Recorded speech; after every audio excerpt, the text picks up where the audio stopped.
So my first question to you is going to be twofold. One, maybe spend a minute to just tell people what the metaverse is. And it could be absolutely basic definition because we are trying to absolutely cater to all people, those who don't understand metaverse as well as those who understand.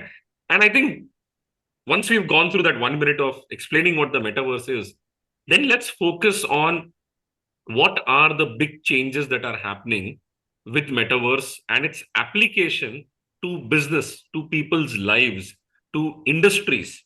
I mean, gaming is one of the things which we have often heard about, but what's happening beyond that? It's not just a gamer's delight to be in the metaverse. I'm sure there are more applications, and I think that should be the focus of our conversation today and where we are heading to. So, question to both of you: what is the metaverse, and where is it making those massive differences since its inception? So we'll start with Kishore.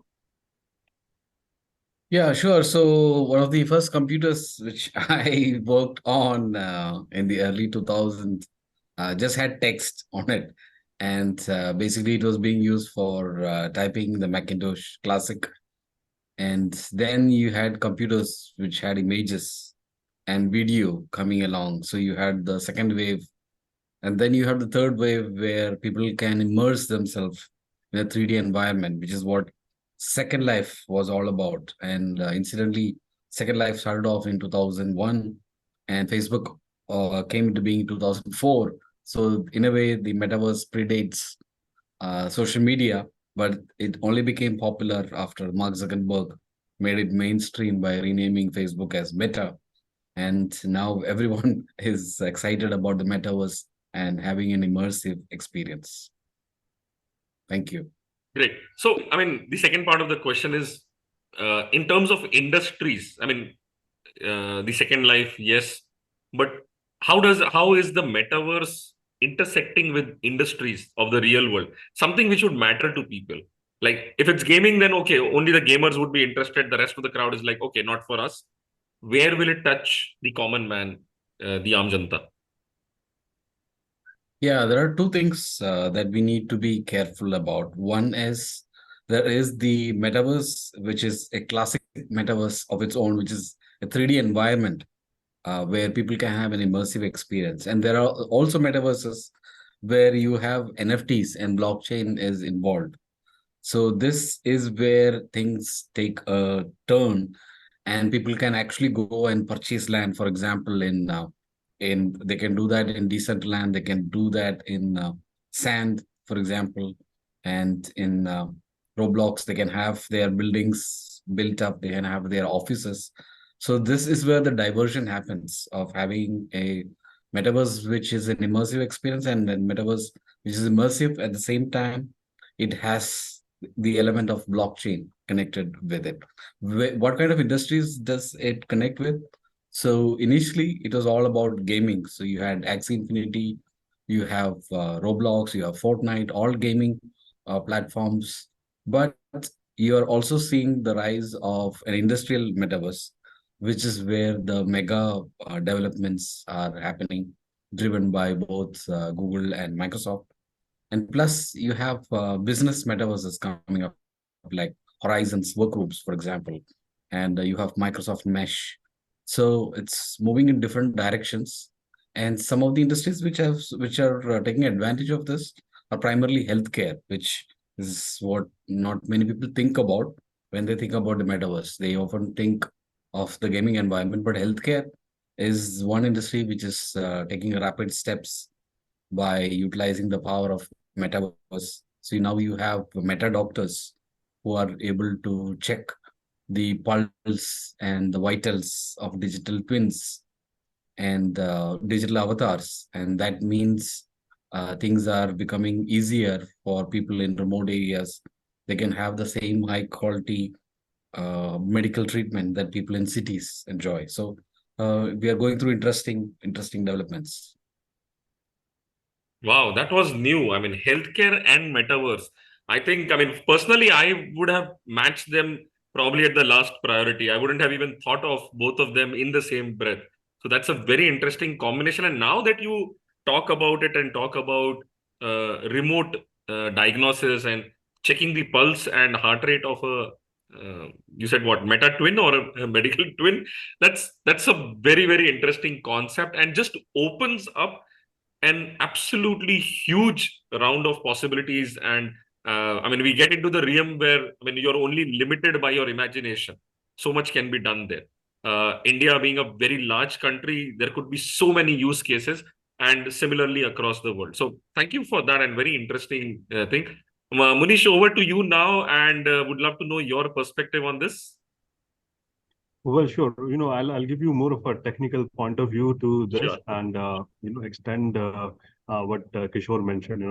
Very wonderful points Kishore has brought in the conversation. So I'll extend the industrial metaverse and the things that, we personally actually done in the past. So, first of all, when we talk about metaverse, let's understand, what is reality? What is it that we perceive as reality? So anything that you see around, you can hear, and you can, your brain can process.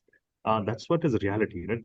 That's your reality. If there is a way by which you can tell your brain directly without looking from your eyes, if you can send that signal to your brain that you are looking at Burj Khalifa, that means your brain will take it. It will accept it, and there are experiments going on like this to do it.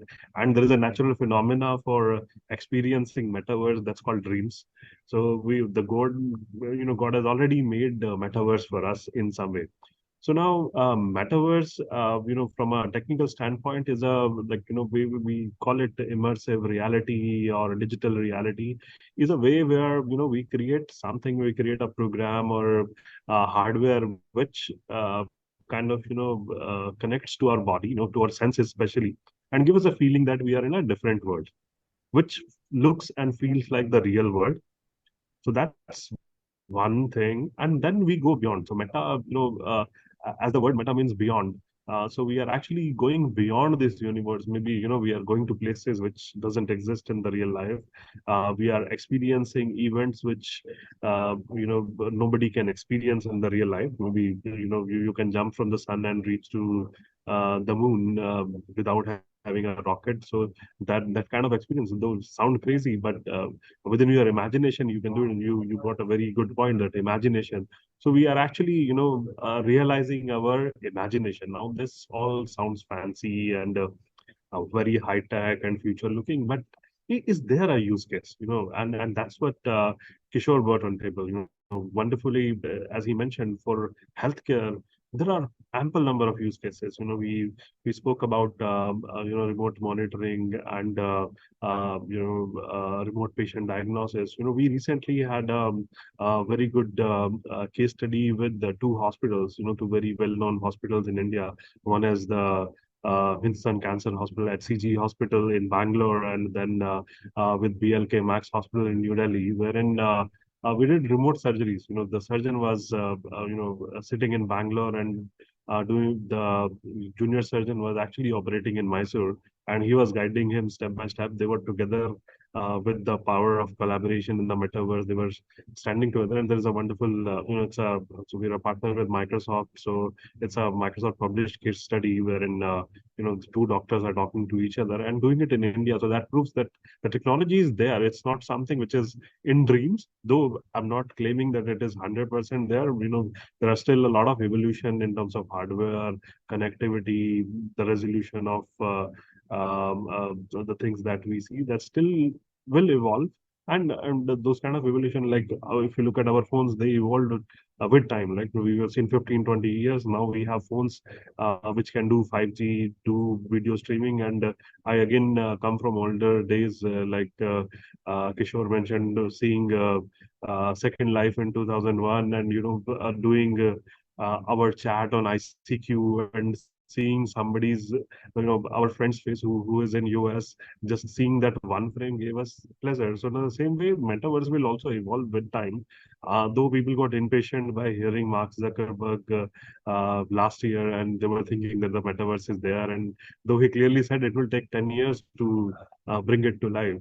So that was the case. And healthcare, Kishore already highlighted. Even for cases like military defense, that's where a metaverse plays a big role.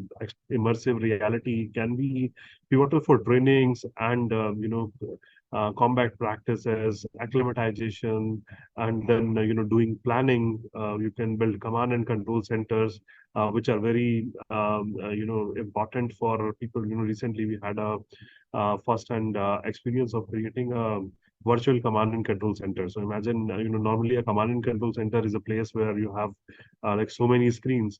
But imagine you put on a headset and your complete command and control center is with you and with your senior standing right next to you while you are actually in the combat area. So those kind of use cases are emerging and they are getting infused into practice. They will eventually come into practice and everybody will start using it. But this is the level of experimentation and usage that is happening already. You look at the US military, they are experimenting with HoloLens for combat training and again, combat assistance as well. That's the long-term goal.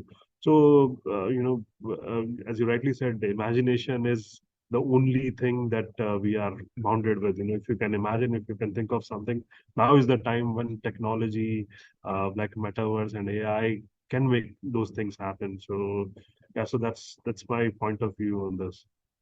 Superb, superb. I think after talking about the healthcare implications, now you've touched upon so many different areas, but talking about military now, that again opens up a completely new way of thinking about how metaverse could be applied. And while you were talking about the combat possibilities of and uses of metaverse, I was like in my mind thinking, oh, it could be used for pilot training. Oh, it could be used for all the different kind of trainings where situation is pretty hazardous and training is happening in simulated environment today and it's incomplete. But if you could take it to the metaverse to the next level, it could reach near reality.